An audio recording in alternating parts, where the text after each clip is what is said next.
How's it going, everyone? My name is Derek Afasi. I'm the owner of Afasi Financial Group. Today's topic, I want to go in depth about hybrid annuity scams and how to really avoid some of the really crappy products out there, being able to see it coming from afar, being able to really shoot holes through some of the top hybrid annuity contracts to make sure if your situation pertains to a hybrid annuity as the best result, how to pick the proper one depending upon your area, depending upon your financial situation, and mainly your financial goals.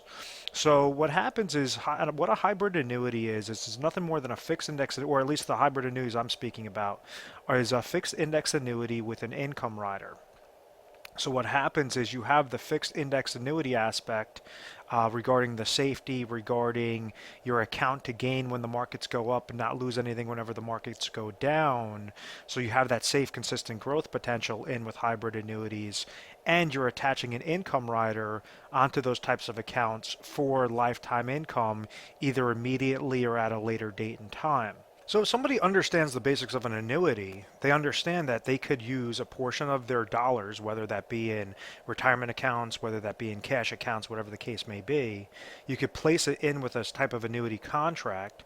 Now, annuities have to be set up through insurance companies. Banks cannot set up an annuity. It has to have specific legal reserve structures for that safety aspect.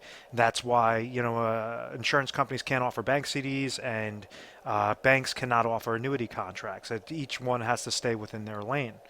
But what happens is an individual could go and leverage a portion of their dollars and for lifetime income at a later date and time or immediately.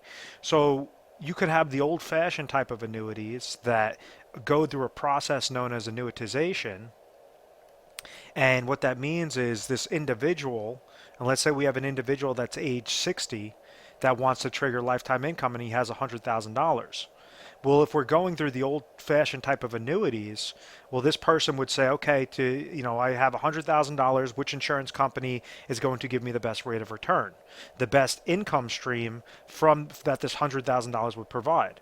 So if we have a male age 60, the way that the insurance companies calculate their numbers is it goes off from mortality tables saying, okay, what are our projections on how long this male age 60 is going to pass away? So maybe you might have company A that gives this guy an offer of $6,000 per year for the rest of his life. Company B might give him $7,000 per year for the rest of his life. The risk for this person is saying, okay, if I provide the insurance company $100,000, well, then they're going to give me, I'm going to go with company B because they're going to provide me $7,000 each and every year until the day that I pass away. The risk on his aspect is saying if he passes away after the first year, well, now the insurance company is walking away with $93,000 of pure profit. And that's a basic type of annuity. It's known as a life-only immediate annuity. Now, the risk from the insurance company's aspect is saying, let's say if this guy lives until 100 years old, well, now they're paying out $7,000 each and every year till this guy lives to, let's say he passes away at age 100. So we could say, okay, that's 40 years. So 7,000 times 40 years is $280,000. So it took him $100,000 to receive $280,000 worth of payments. So it made sense to do that sort of contract. With a hybrid annuity, it's a little bit different because individuals don't want to have that risk. Individuals want to say, hey, listen, I want to use an insurance company for lifetime income, but if I pass away too soon, I want whatever's remaining in my account value to go to my beneficiaries. On top of that, the way that the account value is sitting there, rather than just keep depleting out that money each and every year, I want that to grow whenever the market goes up based upon my stock market index that I choose, and go flat, meaning gain 0% whenever the market goes down. So it gives you that combination of, yes, safe, consistent growth potential, but ultimately the reason why somebody's using a hybrid annuity is either as a maximum income play or a maximum death benefit play. So I hope that all of that makes sense. So that's the difference between going with an income rider versus an annuitization. I absolutely hate annuitization because it makes the individual lose control of their money and say, oh, well, tough luck. You just basically surrendered it over to the insurance company. And the insurance companies are always going to be marketing about immediate annuities, about, annuitization. This is exactly what your payout factor is because it's going to be their incentive to do so because that's how they make their most money. That's how they make their most profit. So when we're looking at the hybrid annuities, well, we understand, okay, annuitization versus income rider. if that same scenario, let's say this person has $100,000 with the annuitization option, maybe the top company gives him $7,000 of a payment for the rest of his life. Maybe with a hybrid annuity, you have $6,500 is going to go to this person for the rest of their life. But if, God forbid, whenever this person passes away, whatever's still remaining in the account value, because of that fixed index annuity aspect, that's what's going to go to his beneficiaries. Or let's say in 5 years, he's triggering lifetime income for all 5 years, and then now he has to dip into his account because he came into some sort of emergency. Well, now he could do so. Or maybe he came into a long-term care scenario. You have different companies that could double that income for him for, up to 5 years or whatever the case may be. So there's so many different nuances that you could attach with hybrid annuities for those benefits. But the number one trick is avoid the mistakes, because income riders are not as good. They're more smoke and mirrors. They're more fluff than anything. So it's how exactly do you distinguish which income rider is good to which income rider is bad? How do you choose company A over company B, or company XYZ over company A and company B? So you just want to make sure that we're honing in on the income rider. And that's what brings me to my next point, is avoid the income rider smoke and mirrors. If we have a contract, and let's say we use that same individual, male age 60, but let's say he wants to trigger income at exactly age 65, and we're using a $100,000 example. We might have company A versus company B, right? Company A, let's say that they're giving him on his income account through his income rider, they're providing a 8% guarantee off of his original $100,000. So understand, this 8% is not his true money. This 8% is not something that's going to keep growing into his account value each and every year, like a fixed percentage rate, like a bank CD or a fixed annuity that would give you a straight fixed percentage rate. This is more that smoke and mirrors. All it says is this is a calculation account to determine how much lifetime income is going to be provided to this individual at age 65. So if we're using, let's say company A is giving 8%, but then company B is giving 6% of a roll-up. And let's say both this is simple interest, just for really easy math. So we have the first year, this person goes and places in $100,000. After year one, we understand that he grew to $108,000. Year two, it grew to $116,000. Year three, it grew to $124,000. Year four, it grew to $132,000, and then year five, it grew to $140,000. So now we have this individual age 65, and company A shows $140,000 sitting as his income account, as opposed to company B, which if we're increasing that by 6% each and every year, this is sitting at $130,000. So when you're looking at these, the individual says, oh my gosh, this income account looks $140,000. This should definitely is going to be the product, company A beats the heck out of company B. And that's simply not the case. Remember, always realize what's the trick, what's the smoke and mirrors approach with these companies. They're not going to be nice. They're always looking to generate a profit. So how can you shoot holes into this type of program? And what happens is maybe company A might give a payout percentage at age 65 of 4%, as opposed to company B, which has a payout percentage of 5%. So what this says is at age 65, company A, what they do is they take whatever the income account value is multiplied by that payout percentage rate, which equals that lifetime income for that person's for the rest of that person's life, as opposed to company B taking the same 130 multiplied by that payout percentage, something known as payout rate or income rate, or benefit rate, whatever the case may be. Each company has their own nuance of that word. 130 multiplied by that payout rate of 5%. So if we utilize a calculator, and I have $140,000 multiplied by 0.04, we understand that that's $5,600 is going to go to this person for the rest of his life. So $5,600 each and every year. It took him $100,000, and the company is now providing $5,600 for the rest of this person's life.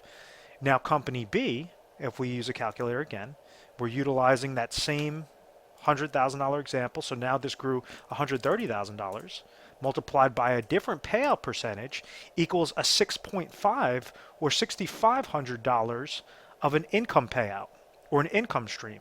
So what we understand is if we break this down into percentages, some individuals utilize the term cash flow, other individuals utilize the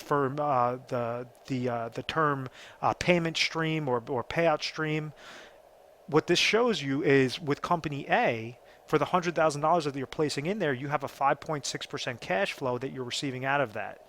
company B, you have a 6.5% cash flow. So even though company A on the surface said, oh, this gives you an 8% guarantee, this gives you a 6% guarantee, the smoke and mirrors goes and leads us towards company B is going to blow company A out of the water. It's a much better product line if we're looking for max cash flow or looking for max income at that later date and time. In this example, this individual had the goal of retiring at age 65 to then trigger lifetime income. Now, why are those differences important? And the reason why they're important is because with any sort of plan, retirement plan, what I've noticed is the way that when we have a bunch of calls that come in all throughout the nation on a national basis, at any point in time that you found value in this, give our 1-800 number a call. We have 24/7 customer service. But what happens is we understand that the most successful individuals that set up their plan properly, it's not somebody that's always looking to risk and always saying, oh, I've made all this great gain into the market, because as fast as the market or their accounts might gain, those accounts could also crash, just like in 2008. You had individuals that had millions of dollars that then looked at their portfolio after the year was done, and they only had $500,000 sitting into their account. They took over 50% hits into their account. So when you're setting up a retirement plan, what we want to make sure is 3 main criteria are covered. First off, do you have proper income sources that are coming to you at that specified date and time? With the individual age 60 that are looking to retire at age 65, maybe he has Social Security that's coming to him at age 65. Maybe he has pension income that's coming to him at age 65.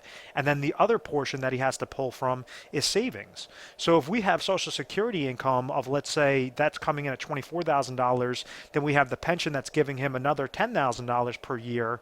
But he has a goal, an income goal of $50,000. So we understand the 24 and the $10,000 equals 34,000. He has a $16,000 annual gap. Well, rather than taking a big guessing game and say, oh, I'll leave my money in the market and just try pulling all that money out, well, you run that risk of paying mutual fund related fees or market related fees, advisor fees, downward market loss, and you're pulling from an account that could potentially go down. That is just quadruple negative aspect, tornado vortex going against your account. So when you set up these hybrid annuities properly, we understand that the gap is $16,000.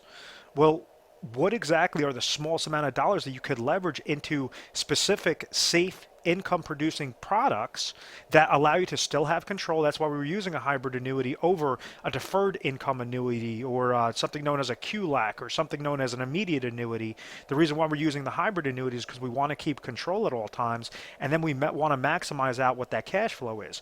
If we have company A that says, okay, for that $16,000, it's going to cost you $250,000, or company B says for that same $16,000 result that we want to trigger at age 65, maybe it's going to cost us $175,000. Why in the heck would you go with company A that you have to generate more money? You have to give more money to the insurance company just to get that same $16,000 rather than go with company B, which you obviously are saving yourself $75,000 in the process. So it's all about placing a smallest amount of dollars in there, but as much as necessary. A smallest amount of dollars in there, but making sure that you're getting the best bang for your buck. So that covers the income source properly. The second aspect is, well, when you do that properly, you're going to maximize your cash accounts. You're going to maximize your emergency accounts each and every year. So it's all about making sure that you have enough dollars in liquid cash. God forbid something was to happen or you want to take a vacation, whatever the case may be, you could pull from that account easily. You could make sure, hey, I have that peace of mind. I have my income is covered. Everything looks perfect. The very last aspect is something that we specialize in, and it goes off of inflationary protection. What happens is typically you have individuals that they'll go and they'll plan for a specific income play and say, okay, based upon this person's situation, he has $50,000 in bills each and every year, so we're just going to trigger something that's going to give him $16,000 of income. What makes us a little bit more unique is we understand that inflation is going to increase by around 3 to 4% per year. So out of that $50,000, maybe $40,000 is fixed expenses, but $10,000 are inflationary expenses, meaning that's going to tick up by 3% each and every year. So what we want to do is say, okay, at age 65, we're going to receive $50,000. Maybe at age 69, he's going to step up to $56,000. Maybe at age 72, it's going to step up again to receive $61,000, whatever that case may be, but we want to make sure that all 3 of those bases are covered, and that's how somebody's able to successfully retire. So I hope that this this video made a lot of sense. Let me clear up the screen. If you found value in this video and you you want to see more information and say, okay, well, based upon my area, I understand that I have hundreds of different carriers that are making hybrid annuity offers or just different types of income offers, guaranteed income offers. How can I distinguish from a good company versus a bad company? And that's something that we really specialize in. We're an independent agency, so we have access to every carrier, every contract out there, and then we have proprietary strategies. We leverage something known as a Retire Sharp planning system. It's specific to our organization, hence their website is retiresharp.com. YouTube channel is Retire Sharp.